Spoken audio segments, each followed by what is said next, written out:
Hi, I'm Adrienne Harrell with Newbridge Management. People ask, how do I get into investing in real estate? Well, there are a lot of different ways of doing it. My first recommendation would be to save a lot of money. Save all of your pennies and make sure that you have a large enough down payment when you're considering purchasing a piece of real estate.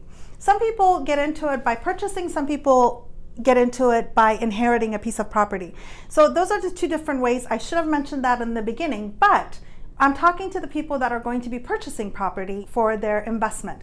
When you purchase a piece of property, make sure that your investment is large enough, or rather your down payment is big enough that you have at least 20% when putting a down payment on a piece of property. And the reason why you want to have at least 20% is because you won't have your PMI to consider, and that reduces the cost of ownership for a piece of property.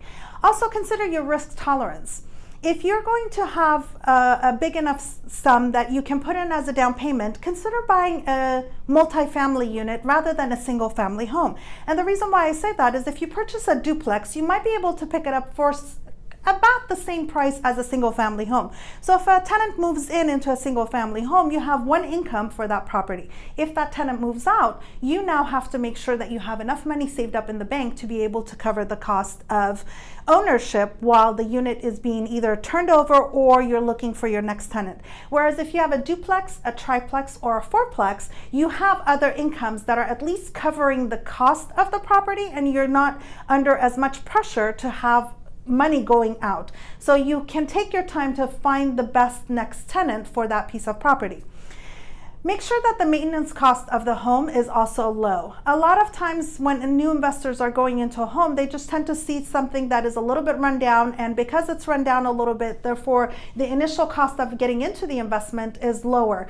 That is a big red flag for me for first-time investors, because you never know what you're going to be getting into, and first-time investors tend to be the type of people that don't always have a lot of money saved up front. So that's why I said in the beginning, make sure that you have a lot of money saved to put down a down payment. But saving the money for the down payment is not just for the down payment, it's also for the maintenance of the ownership. So if the maintenance of the property is going to be a big cost, make sure that you have that calculated when you are considering purchasing a property. And then look at the ownership and maintenance costs versus the revenue that you're going to be getting into a property. So if you're going to be mortgaged to a larger sum and you're going to be putting out a lot of money out every month, make sure that the rent that you're going to be getting in a particular market is going to be enough to cover not only your costs of ownership, but also your maintenance costs. Finally, the last thing that you want to look at, and we've always talked about this, is location. Location, location, location. If this is a property that you're going to be managing yourself, make sure that it's within your close proximity. But if it is a property that is going to be further away from you, because it's going to have, you're going to be able to get into it a little bit easier, because areas that are away from you might extend a better opportunity of ownership, you might consider that, but at the same time, you're also going to have an additional cost for your property management services. I'm Adrienne Harrell with Newbridge Management, and for these and other tips, look us up at newbridgemanagement.com. Thank you.